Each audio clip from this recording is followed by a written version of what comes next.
Hello and welcome to the Confetti Girls. I am Allison and today I'm going to be sharing with you my best tips for having your makeup last through your entire wedding day. So I am planning on doing my own makeup for my wedding and I'm very excited about it actually because I find doing my makeup very calming and I feel like I'm just gonna need like a little bit of soothing during the day, a little moment to myself, makeup in hand, just putting on my face. But I also live in a really warm climate. I live in New Orleans and I'm getting married in New Orleans in May. It's gonna be sticky, it's gonna be hot, and through my years of living down in the South, I have gotten used to, applying my makeup and setting it in a way that it's not gonna just like melt off my face throughout the day. Which is basically like, top level goals for wedding day makeup is to have it still like on your face, like through the whole thing. So tip number one is to prep your skin, and this does kind of involve you needing to know a little bit about your skin and what your skin does when it's either hot or you're nervous, or like who knows if it's gonna have like air conditioning like blasting in your face. You have to kind of have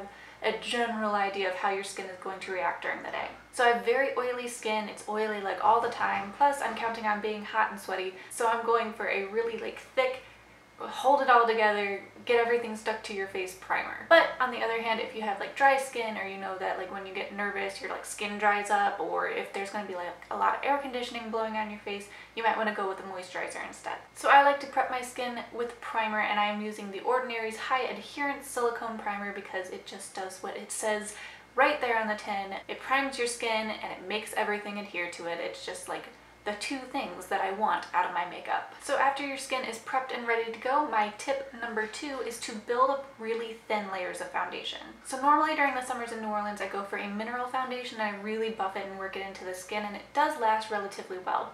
But I'm not going to be doing that for my wedding day because I just don't really like how it photographs, and it is really important to me to photograph nicely on the day of my wedding, so I'm not going to be doing a powder foundation, and instead I'm going to be working with a liquid foundation. And again, you want to choose a foundation that works for your skin, and also keep in mind flash photography. So there are some foundations that will have a flashback and you don't want that, and it's usually on something that includes like an SPF.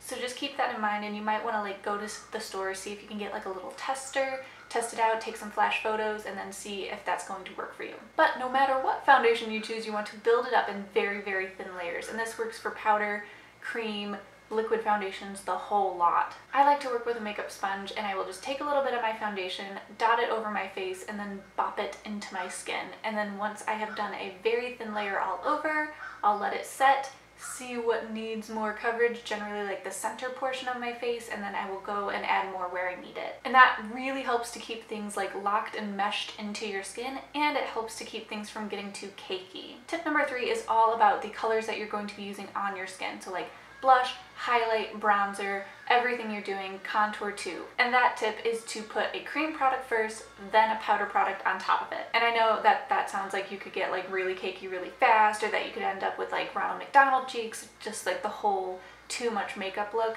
But if you do really thin layers, again, it works out really nicely. But the reason why you want to double up on all of those things is so that if like throughout the day your face gets really hot and you kind of like get a little bit melty, that there's still like the auxiliary powder on top to make sure that you look really nice and even. So I'll put just like a little tiny little dab of a very thin cream blush, a little bit of cream highlighter, a little bit of liquid bronzer, and I all just kind of mesh them into my skin on top of that still kind of not quite set foundation. But before we get into putting the powder blush and the powder highlight on top, I'm going to set my entire face with powder. And this is another thing that kind of depends on your skin, but is really important if you know you're going to be really hot and sweaty on the day of, to set your like whole face with powder. And I'm actually doing like the baking method, which is not something that I love doing on like the average day to day because it like takes a really long time and it looks totally ridiculous. But you basically take your dampened sponge, dip it into your loose powder, again making sure that it's one that doesn't react to flash photography, and then really concentrating it on the places that get oily. So for me, I do like my whole under eye area, Kim Kardashian, big old triangle style, right on the center of my nose, my chin, and my forehead. Then you just kind of like stew in your powder for as long as you can. I actually had my camera battery die, so I waited a good like half an hour, way longer than I normally do, but you can see when I came back to it to flick it off with a big fluffy brush that like a lot of that powder had already absorbed. So you know that it's not only helping to set your foundation and the primer underneath, but it's also helping to absorb any excess oils or sweat that's going to be like popping up. And when you're done like powdering, make sure that you kind of go over your whole face with a clean fluffy brush to make sure that you don't have like a lot of excess powder sitting around on top. Then you can get to putting on your powder blush, powder highlight, powder bronzer, contour, everything else, all the colors on your face. Next tip is for lips, and I am like lip stains all the way. I have like a real soft spot in my heart for like traditional creamy lipsticks, but first of all, you know you're going to be kissing someone on your wedding day, and you know you're probably going to be eating, drinking, dancing. Your lips are going to be kind of busy. So you really want something that's going to stay, and I just like don't believe in the power of cream lipsticks to stay. I'm sorry, I just don't. And even a lot of like matte liquid lipsticks don't do it for me, so I am stains all the way. And you can even make a matte liquid lipstick or even a traditional lipstick into a more staining product by really working it into your lips. So I actually used a matte liquid lipstick today. It's the Lancome Matte Juicy Shaker, and I just kind of applied a little bit to my lips, patted it in with my fingers, and really smushed my lips together so that it really like got into my lips. Then I just like blot it with a tissue. Good to go. Then when you are finally done, all the finishing touches, you did your eyes, everything's good, spray the bejesus out of your face with a setting spray. All of it. Like really just like go hard on the setting spray.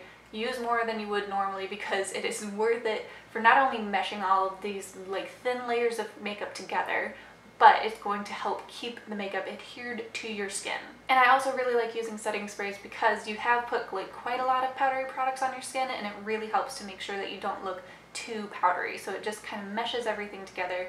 You look great. And my last and final tip is to bring backups. So you know, personally, as, you know, the bride star of the show for the day, probably not going to be carrying a purse around with you, like with extra lipstick or extra concealer or whatever you're going to need. So I would probably decide on a bride's person that is going to kind of hold all your stuff for you, including those parts of the makeup that you know they're probably going to need to be reapplied. And they're not going to take up that much space, it's not that big of a deal, and you'll look great like the entire day long. So you put it all together. Those are all of my tips for making sure that your wedding makeup is going to last all day long, ceremony, reception, everything, and making sure that you're still gonna look gorgeous all day. Links for everything important will be in the description, and I will see you guys later. Bye!